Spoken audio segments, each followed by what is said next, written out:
Another season comes and goes, and the FA Cup is disappearing into the distant memory already. Look, it's been 45 years since we lifted that trophy. I wasn't going into this with any expectation, let me be brutally honest. And to be honest with you, when the balls got drawn out for this, it was a different vibe about the place. Obviously we had Julian Lopetegui in the manager's chair. That changed within the previous 48 hours of this fixture taking place, obviously, with the introduction of Graham Potter. I'll be honest, although when I go back to when the balls were drawn, this was the outcome that I expected. Despite that fact, there's a little bit of disappointment, a little bit of pride that's been restored, but a little bit of disappointment that, I don't know, if we'd have installed Graham Potter a couple of days earlier, could we have had a different outcome? I don't know. Anyway, we'll get into that. If you're wondering who I am, my name's Gatesy. I inhabit another West Ham fan YouTube channel called the West Ham Massive. If you find this video reasonably informative or entertaining, please feel free to pop over and give us a subscribe. Really would appreciate it. Also, don't forget to drop a like on this video and give your support to Hammers Chat, and maybe even consider joining their Patreon.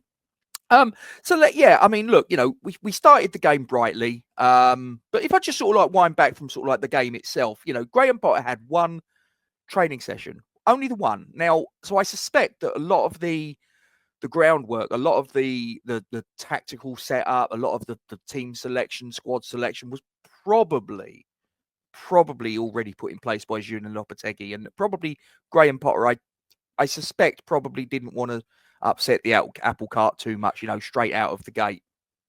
So I've a suspicion that perhaps the squad may have been the composition at Julian Lopetegui. I don't know. I'm purely speculating. But when the teams were announced, one thing I will say is that I looked at and I was straight away really impressed with was the fact that we had Ollie Scholes at left back and we had Caelan Casey on the bench, because obviously if you go back to his press conference, he spoke about the academy in glowing terms and wanting to sort of do a few bits and bobs with it, which I was, I think as most West Ham fans, you'd be like, well, that straight away is a tick in the box. So obviously the teams were announced. As I say, Scholes at left back, Caelan Casey on the bench. 4-2-3-1 was essentially the formation that was selected. I suspect that as we go forwards into the Graham Potter era, as I say, he only had one training session, so I don't think that he can really get across all his philosophies, all his ideas to the players in such a short space of time. I suspect that we'll probably go to a sort of a 3-4-3 version, 2 defensive midfielders, 2 offensive midfielders. So there wasn't too much tinkering around the edges as far as that was concerned. We started really brightly. I mean, within, 40 seconds, we'd had a shot from Lucas Paquetá. He put a shot just past Robin Olsen's left-hand post. It was just bent the wrong way, just right at the end of the ball's trajectory of its flight path, and just went the wrong side of the post for us. Bright start, though. Bright start. And we just sort of we just needed to keep that start up, and we did. And 10 minutes? There was a move. Max Kilman starts it, plays the ball forward, flicks the ball on to Nicholas Fulkrug, flicks the ball on to Mohamed Kudus. We'll talk about Fulkrug in a minute and what happened during the game. Flicks it on to Kudus. He finds Summerville. Now, Summerville was bright as a button yesterday, and him coming off at half-time was a big, big turning point for me. But he was bright as a button. Flew down the right-hand side. Now, that was an interesting one. I don't think anyone expected to see Crescencio Summerville playing on the right. Now, that was an interesting little move. And now I do wonder, was that maybe a little tweak that Graham Potter maybe put in place? That I suspect that was probably the 3 that knew they were going to play. But did he maybe change them positionally? I don't know. But it was an interesting little tweak. And we're so used to seeing Summerville on the left, and I don't think anyone's considered putting him on the right up to this point. And now I think possibly on the back of that 45-minute performance at Villa Park, maybe that's a position that he could occupy from time to time. So anyway, so the ball's released to Summerville on the right. The Villa defence is all over the show. Paqueta's standing in the 18-yard box. Summerville finds him with a beautiful ball, just cuts open the Villa backline. Paquetá, now say what you want. He's had a really bad season. I'll be the first one to say that. He's had a really, really bad season. For a player with his abilities, absolutely shocking. But this is where the football intelligence comes in. He realizes that Robin Olsen is moving from left to right. All he's got to do is get a firm contact on this ball. It was a perfect ball into the path of Paquetá.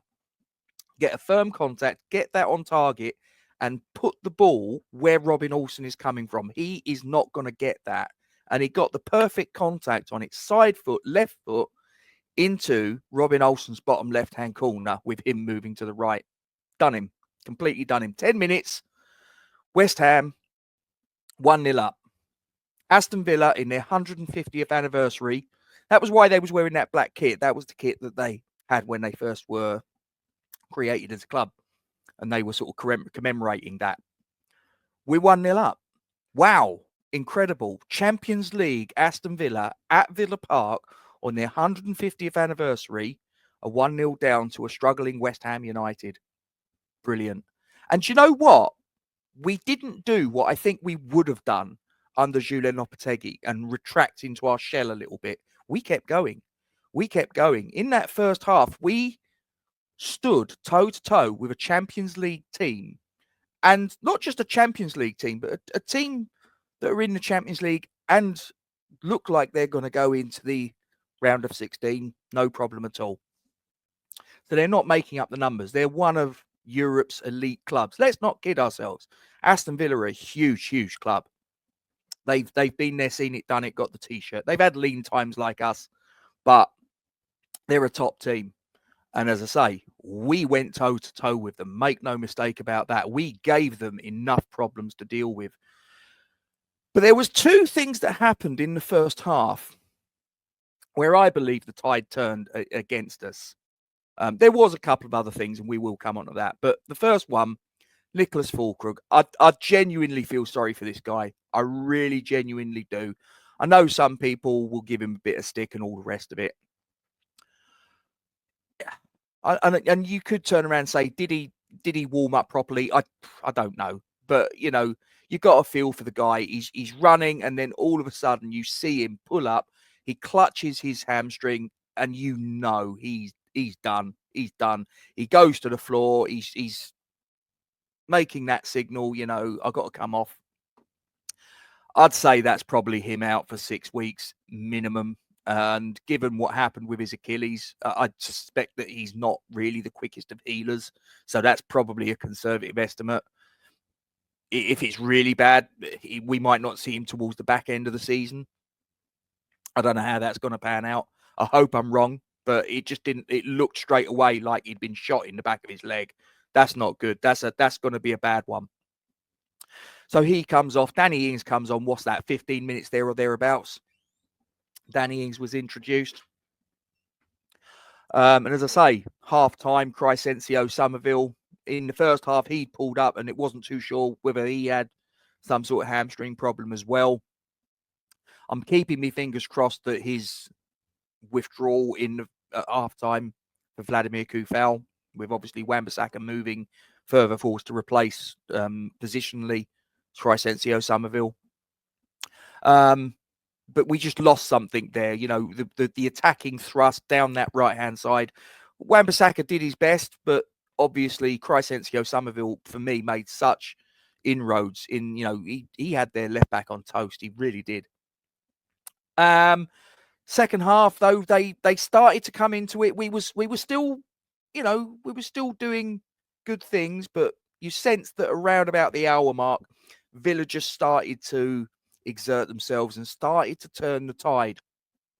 But it was a slice of luck. Now, here's the irony. I mean, I'm not a fan of VAR. And it wasn't actually in use for yesterday's game. Here's the strange thing that I can't work out, because I was pretty certain that in previous seasons, if the game was taking place at a Premier League ground, you had VAR. If it was taking place at a non-Premier League ground, you didn't have VAR. And yet I was told yesterday there was no VAR until the 5th round, which I scratched my head out a little bit and thought, is that new? I don't remember that being a thing. It may be that I missed that memo, but I'm pretty sure that they have had it in the past in third round games when the game has taken place at a Premier League ground, which Villa clearly is. To be fair, as far as the corner's concerned, which led to their equaliser, it's a funny one because it was a corner that shouldn't have been given, but VAR doesn't interfere as far as corner decisions are concerned. So it actually wouldn't have helped us out, but there you go. It was quite an ironic thing, though, because before that corner, there was another attack that Villa had where they didn't get a corner, and it came off of the heel of Thomas Soucek, and they didn't get a corner. Now, look, two wrongs don't make a right. And I remember on commentary, Sam Matterface turning around and saying something along the lines of, well, West Ham won't be very happy if something comes from it. Talk about the commentator's kiss of death. I mean, for goodness sake, keep your mouth shut, Matterface. So the corner comes in. There's a bit of jostling. Lucas Paquetá goes down. The ball's recycled. There's a shot that comes in. Now, Fabianski, I dare say some people might sort of point the finger at him and sort of say, because he spilled the ball. I think he did bloody well to get to the shot. It was a shot from only a couple of yards out. It was a powerful shot. There was people in the way. I think he did bloody well to get to it in the first place, to be quite honest with you. But he couldn't hold it.